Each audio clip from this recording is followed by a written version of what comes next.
DGISI की तकर्री पर वज़ीर-ए-आज़म और आर्मी चीफ में मुशावरत मुकम्मल। वफाकी वज़ीर इत्तलात फवाद चौधरी ने कहा है कि नए DGISI की तकर्री का अमल शुरू हो चुका है। एक बार फिर सिविल और फौजी क़यादत ने यह साबित किया है कि मुल्क के इस्तेहकाम, सालमियत और तरक्की के लिए तमाम इदारे मुत्तहिद और यकसां हैं।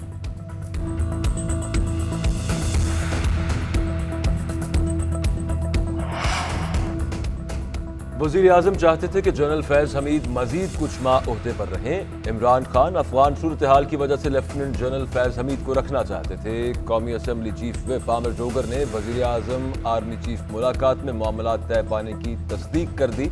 दोबारा समरी भिजवाई जाएगी जिसमें 3 से 5 नाम होंगे। वज़ीर-ए-आज़म एक नाम का इंतखाब करके DGISI का तकर्रुर करेंगे। वज़ीर-ए-आज़म ने काबीना को बताया कि आर्मी चीफ से मिसाली ताल्लुकात हैं। उनकी बॉडी लैंग्वेज बाएतमाद थी। उन्होंने कहा कि आवाम के वोट से मुंतखब होकर वज़ीर-ए-आज़म बना हूं।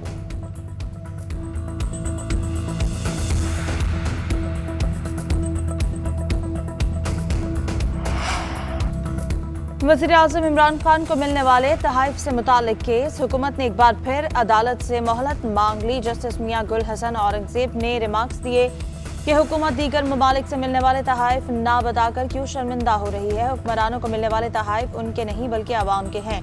अवामी ओहदा ना हो तो क्या ओहदों पर बैठे लोगों को तहाइफ मिलेंगे? अगर किसी मुल्क ने हार तोहफे में दिया तो पब्लिक करने में क्या हर्ज है? अगर कोई दिफाई तोहफा हो बेशक ना बताएं, लेकिन पब्लिक करने पर पाबंदी क्यों? हुकूमत क्यों तमाम तहाइफ को म्यूजियम में नहीं रखती? हुकूमत को चाहिए गुज़श्ता 10 साल के तहाइफ पब्लिक कर दे। हुकूमत ये भी बताए कि कितने तहाइफ का FBR से तखमीना लगवाया।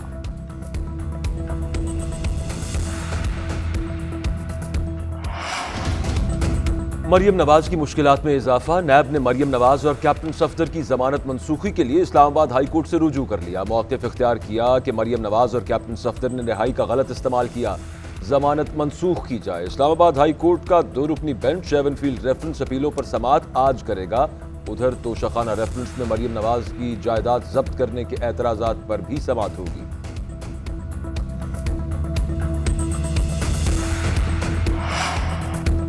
असास सज्जाद के स्पीकर सिंध असम्बली आगा सिराज दुरानी की दरखास्त जमानत मुस्तरद अहलिया और बेटों की जमानत मंजूर। सिंध हाई कोर्ट के खुसूसी बेंच ने आमदन से ज्यादा असास सज्जाद केस में दरखास्त जमानत पर फैसला महफूज किया। दीगर मुल्ज़मान की जमानत की दरखास्तें भी मुस्तरद कर दी गई।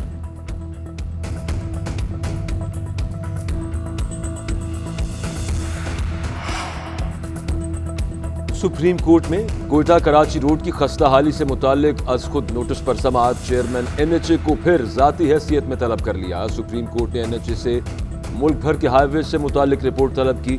चीफ जस्टिस ने रिमार्क्स दिए कि कोयटा कराची रोड को मोटरवे की तर्ज पर क्यों नहीं बनाया जा रहा, मुसाफिरों के तहफ़्फ़ुज़ के लिए पुलिस क्यों नहीं तैनात की गई।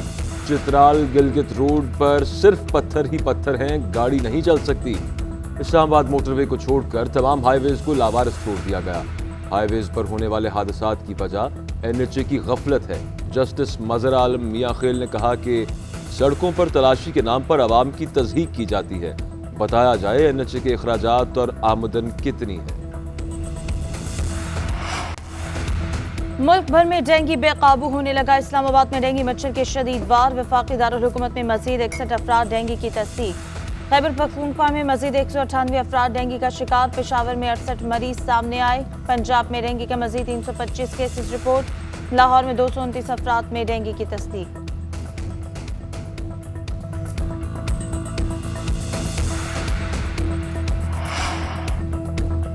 कोरोना वायरस के बायस मजीद 21 अफराद इंतकाल कर गए। NCOC के मुताबिक एक रोज के दौरान कोरोना के 1021 केसेस रिपोर्ट हुए। गुज़श्ता 24 घंटों में कोरोना के 43,578 टेस्ट किए गए। कोरोना के मुस्बत केसेस की शरह 2.34% रही।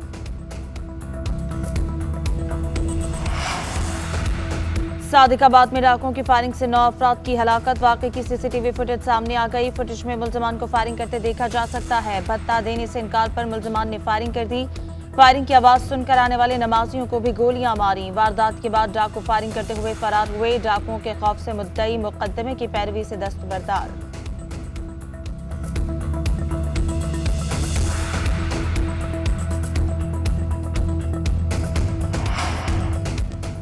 खातून की नाजेबा वीडियोस बनाने वाला डॉक्टर मुअत्तल। एफआईए ने कार्रवाई करके जिना अस्पताल के डॉक्टर को गिरफ्तार किया। मुलजिम के मोबाइल से खातून की 50 नाजेबा वीडियोस बरामद। एफआईए के मुताबिक मुलजिम नशावर मशरूब पिलाकर नाजेबा वीडियोस बनाता और ब्लैकमेल करता।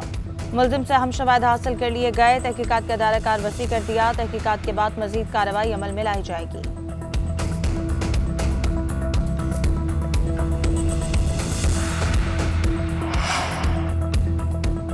बलूचिस्तान अवामी पार्टी में शदीद इख्तलाफात। पार्टी की सदारत पर बीएपी 2 धड़ों में तकसीम। एक ग्रुप वज़ीर आला जाम कमाल का हामी, दूसरा सेक्रेटरी जनरल मंजूर काकड़ और जहूर बुलैदी का हिमायती। मंजूर काकड़ कहते हैं कि मुतबादिल सदर की नामजदगी के बाद जाम कमाल के इस्तीफा वापस लेने की कोई हैसियत नहीं। जाम कमाल कहते हैं कि सदारत से मुस्ताफी होने का फैसला जाती था। अरकान असम्बली और पार्टी रहनुमाओं के इसरार पर वापस लिया। जमात में इंतखाबात तक बीएपी का सदर रहूंगा।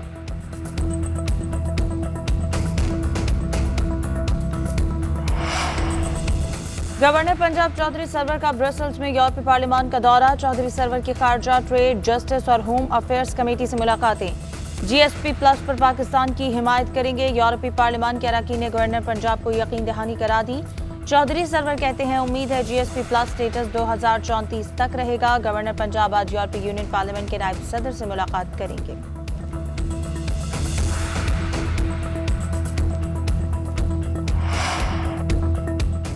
शायद अमेरिका से ताल्लुकात माजी जैसे ना हो। अमेरिका से माजी जैसे ताल्लुकात की उम्मीद रखना हकीकत पसंदी नहीं। चीन से हमारे देरीना, गहरे और मजबूत ताल्लुकात हैं, जबकि अमेरिका हमारा अहम पार्टनर है। हमारी कोशिश होगी कि अमेरिका और चीन से ताल्लुकात जिस हद तक मतवाजी चला सके उनको चलाएं। वाशिंगटन में पाकिस्तानी सफीर असद मजीद की मीडिया से गुफ्तगू।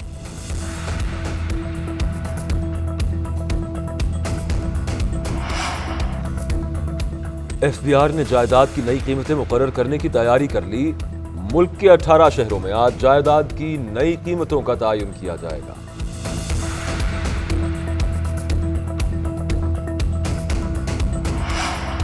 आईएमएफ ने मुल्क में महंगाई बढ़ने का इशारा दे दिया। करंट अकाउंट खसारे में इजाफे की भी पेशगोई। पाकिस्तान में महंगाई की शरह 8.5% रहने का इम्कान। मुल्क में बेरोजगारी की शरह 4.8% रहने की तवक्को।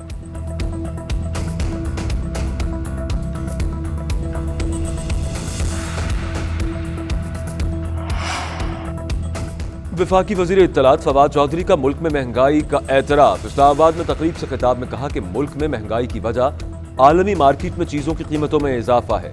महंगाई को कम करने का तरीका डॉलर के ज़खायर हैं, लेकिन पाकिस्तान के पास डॉलर्स नहीं हैं। मुल्क की बरामदात में इजाफे की बजाय दरामदात में इजाफा किया गया। हमारे दौर में इंडस्ट्री को तरजीह दी गई ताकि खुद अशिया पैदा कर सकें।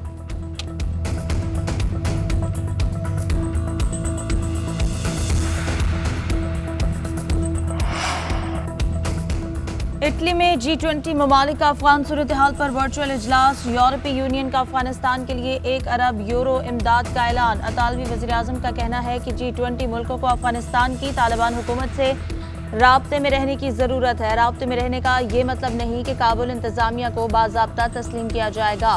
तुर्क सदर का कहना है कि आलमी बरादरी अफगान अवाम को तनहा छोड़ने की मुतहम्मिल नहीं हो सकती। अफगानिस्तान में पायदार अमन आलमी अमन के लिए नागुज़ीर है।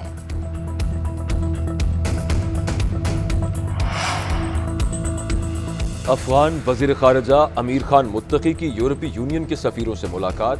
अफगान सूरत हाल, दीगर ममालिक के साथ ताल्लुकात, इंसानी इमदाद पर बातचीत। अफगान वज़ीर ख़ारिजा का कहना है कि अफगान हुकूमत को कमज़ोर करना किसी के मुफाद में नहीं। अफगानिस्तान की मनफी सूरत हाल के असरात दुनिया पर होंगे। पाकिस्तान समेत दुनिया भर में कुदरती आफात से बचाव का दिन आज। दिन मनाने का मकसद जलजला, सैलाब समेत दीगर आफात से बचाव के लिए इक़दाम की आगाही फराहम करना है।